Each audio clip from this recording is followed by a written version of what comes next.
Hey, what's going on, guys? It's Success here, back with another COD mobile video. Now, with Season 2, there has been a lot of different changes to different ARs, and I just kind of wanted to touch on what the best AR is now that Season 2 is officially here. So the Season 2 update has brought a lot of different gun changes, and especially gun changes to the AR or assault rifle class. So with these changes, I just thought we'd revisit our best AR video now that some things have been changed, and we can kind of just touch on what is the best AR, and also some things that I left out in that video I'm going to touch on today. So that last video was around 18 minutes, but my goal for today is to make this video right around 10 minutes. So yeah, without further delay, let's go on with the video.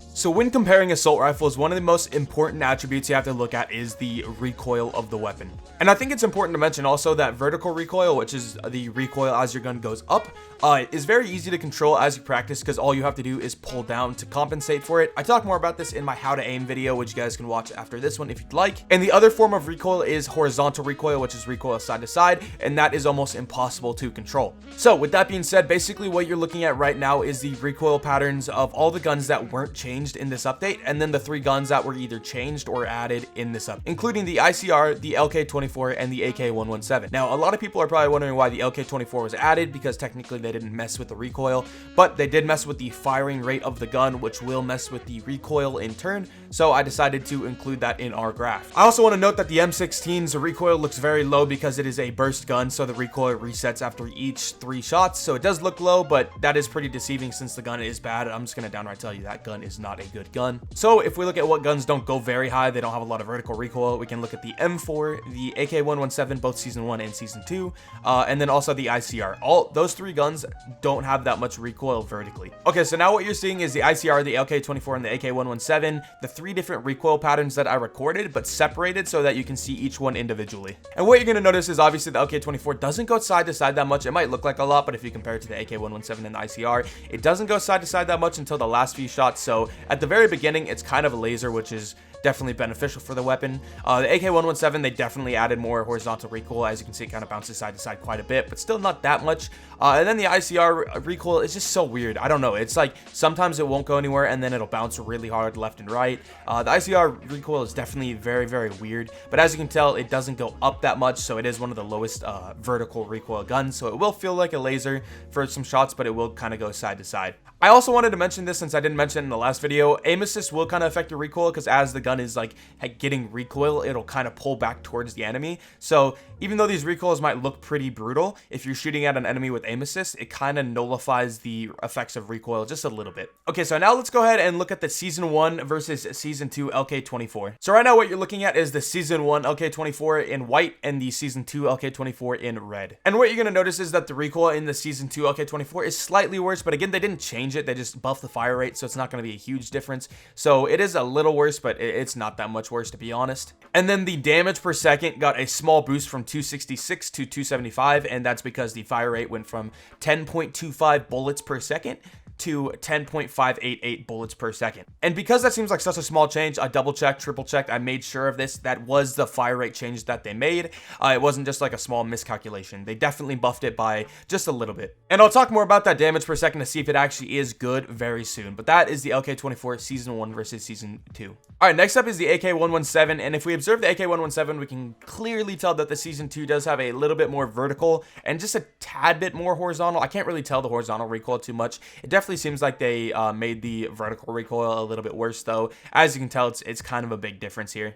But apart from that, they didn't make any other changes on the AK117, so the damage is still 24, the bullets per second is still 12.8, and the damage per second is still 306, which, by the way, it's 306 damage per second compared to the LK24's 275. So clearly the AK117 is a little bit harder to control, but they really didn't make it that much worse of recoil. So obviously I've been talking about damage, bullets per second, and damage per second for a while now, so let's just go ahead and hop into looking at every single gun's damage, bullets per second, and damage per second rating. All right, so what you're seeing right now is once again the damage, the bullets per second, and the damage per second, which damage per second is going to be the most important stat because it basically takes in account the fire rate and the overall damage of the gun. I also want to note that this is the damage up close to someone. We also will talk about the far damage very soon, but this is just when you're very, very close to someone. So we're going to go ahead and talk about the damage per second rating the most just because the other two are involved in the DPS. So as you can tell, the highest damage per second is still going to be the Type 25, which makes sense. It is a super, super good close range weapon. The second is still the AK-117, surprisingly. And then it's the AK-47, BK-57, LK-24, ASM-10, M4, and very surprising, but the brand new AR is the second worst AR in terms of damage per second at 237. There is one thing that makes up for this. Actually, two things a little bit, but still, by the end of the video, honestly, you'll see that the ICR is nothing crazy, especially for the fact that it's like the highest cost gun right now. And then the M16 is just the worst. Honestly, M16 is trash. Until they buff it, it's, I would say, kind of unusable, especially for some of the things I'm going to show you guys very soon. But yeah, so let's go ahead and move on from this. And the headshot multipliers are the exact same. Headshot multipliers is just basically how much more damage you do to the head. And as you can tell, the M16 is 1.4 times as much. And then the rest of the guns are 1.2 times as much, except for the Type 25, which is 1.1.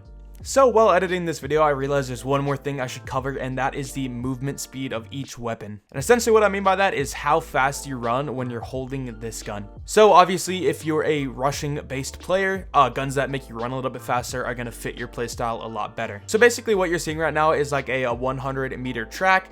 So basically we're simulating if a guy with a knife, a guy with an M4, a guy with a Type 25, and so on, if all those guys raced each other, basically who would be the fastest and who would be the slowest. So as you can tell at the very top, the knife would win. He would hit the finish line, and then the M4 and the Type 25 would be slightly behind, and then the ICR a little bit more behind, and then so on and so forth, all the way down until the M16 is all the way. Look how far he is from the guy in first place with the knife, dude. It's insane how slow and just how bad in general the M16 is. And then also I included just the meters per second, so how fast they're actually running on the right side, so if you just want to compare the numbers. But hopefully the graph kind of helps you visualize the speed differences. I think one of the most important things from this is the fact that the Type 25 is the fastest AR, tied with the M4. Now, to do something that I didn't do in my last video, and this is to look at the range factor of the gun. So to do this, what I did is I went to Crossfire. As you can see on the map right now, I put myself in the spot right behind the green car on the middle of the map, and then I put my second player, which is just my phone, I put him on the little door on the building across. I'll probably put on the screen exactly what that looked like. Then I shot the player in the leg from far away, and then I shot him in the leg up close, and I measured the damage of both, and then I saw what the percentage was for the far away versus the close range. So basically what you're seeing right now is the percent damage that you'll do at that distance, which will just kind of give us a value of what guns have the best range value.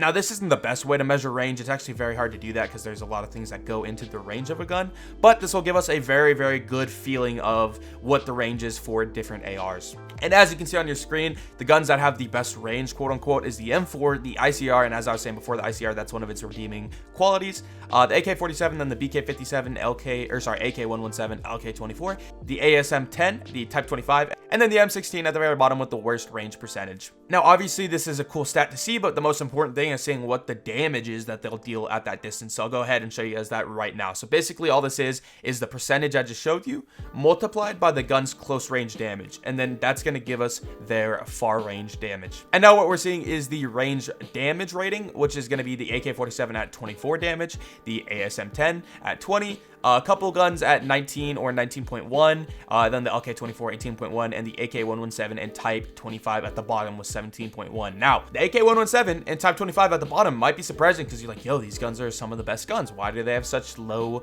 damage ratings? It's because they're low damage guns with high fire rates. So obviously this is a cool stat to see, but it's still not fully giving us a good picture of what the guns do at far range. So the next thing we have to take into account is the damage per second at this range. So basically we're going to be looking at how much damage can these guns do in 1 second at range, and that's going to be on your screen now. So you're going to see now the Type 25 goes from being at the bottom to the very top, and that is because its fire rate is so good. So it's going to go up to 226, and then the AK-47 at 219, and then the AK-117 at 218, so that's basically the same as the AK-47. Then the BK-57, M4, LK-24, ICR kind of the bottom, ASM-10, and then the M16 at the very bottom, being an awful gun. Now, this is still not quite the final thing you need to know about range. One other thing that's going to affect your range fights is how good the recoil is, basically. So if a gun has very low recoil, it'll be a lot easier to control at range, and then the guns that have very high recoil are going to be a lot harder to use. So what we're going to take into factor is the recoil of each gun. Alright, so what I did right here is I color coded the recoil, so green being very good recoil and orange being very bad recoil. So as you can see, the AK-47 with the worst recoil is up there. Type 25 has pretty bad recoil, kind of like a lighter orange, and then yeah, so on and so forth, as you can see. So basically what you're going to be looking for a really good gun is, do they have green on both sides?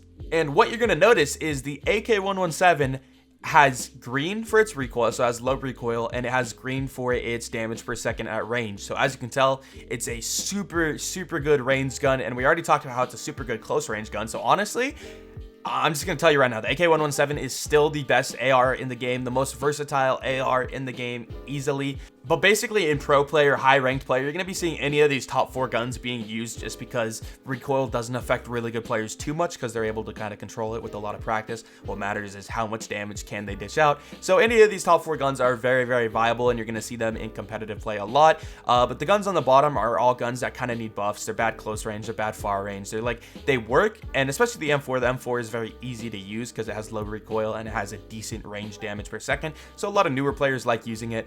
But obviously as you go higher, basically the AK-117 is like a better M4. The ICR also I want to touch on is just, it's something about it is fun to use. I think it's the fact that it has the dark matter skin, so it looks cool. The reload is super quick on it. It just feels kind of fun to use, so I actually enjoy playing with it. You might see me doing that every once in a while, but it's really not a good competitive gun. It's not something you're going to see me using in ranked, if ever. So I posted this graphic on my Twitter at HawksNest, also on Reddit and on my YouTube community page, asking people to guess what gun is which. But now that we've gone through all the stats, I'll be able to reveal which gun is which. So as you guys can see on your screen right now, you guys can see all the recoils, all the stats for every single gun, kind of comparing it, showing exactly what gun is good, what gun is bad. Well, not good or bad, but like each stat and everything. So this is kind of the final conclusion on all the weapons, but I also want to let you guys know straight up my opinions on the guns. So let's go ahead and hop into the very last frame of this video. So we're going to go ahead and use the graphics that I used in the first episode because nothing has really changed for most of these weapons. So yeah, let's go ahead and talk about the best rushing AR. So the best rushing AR is still the Type 25. I also want to mention that the Type 25 was nerfed, but I tested everything and I couldn't find exactly what the nerf was. I retested the damage, I retested the recoil, everything. It's still exactly the same as it was before. So this graphic still applies, but yeah, this is a really good rushing AR because its close range damage is super good. Its long range damage is still really good too. It's actually one of the best. It's just a very hard to control gun at that range, so if you learn how to control it, it's amazing. But obviously if you're close up, you don't have to control recoil that much. I do actually like the laser sight on it, although a lot of people don't. It does have a pretty bad hip fire spread, and so I like putting on a laser sight so that I can hip fire pretty often because I just do that a lot, to be honest. But yeah, so that's going to be the best rushing AR. You can see more information on it right now, but once again, we're going to speed through this. The next step is the most balanced AR. So when I say the most balanced AR, I literally just mean the best AR in the game, to be honest, and that is the AK-117, as we said before. Everything else applies here. I'm not going to talk about it too much, but once again, AK-117, great gun, great at range, great recoil, just going to be your go-to gun pretty much all the time. And even with the recoil nerf, it is still incredible. Next up is the most high skill AR, and as you can see, it's the AK-47. This has great range damage, it has pretty good close range damage, all that stuff. It's just very hard to control because of the recoil. One thing about the recoil though is it's very vertical, so all you have to do is really pull down. There's not a whole lot of horizontal recoil until you get like the last shots in. But yeah, so it's just a kind of hard to use AR, but still a very good one at that. And then last up is the honorable mention AR, the BK-57. This thing works great. The biggest like pro of it is the fact that it has the biggest mag size of all ARs, so you don't have to put a extended mag on it, which kind of allows you to put other attachments on it, like a foregrip or a laser sight, whatever you want. You can just add one more thing besides a extended mag. So very reliable, very good gun, but still I wouldn't say the best. Okay, so I hope you guys enjoyed this video. I will be doing more content like this very soon. We'll probably be doing a video on the SMGs. I gotta do an LMG one for sure. There's also some things in the season that have been changed in terms of like the gameplay mechanics, like sniping has been changed, sliding, jumping, movement, all kinds of stuff. So I'll probably do a video talking about how this season is different and what COD Mobile could do to kind of fix it, because a lot of people are complaining. And yeah, so those videos should be coming soon. So if you do want to see them, make sure to drop a like and a sub, and I'll see you guys later. Peace.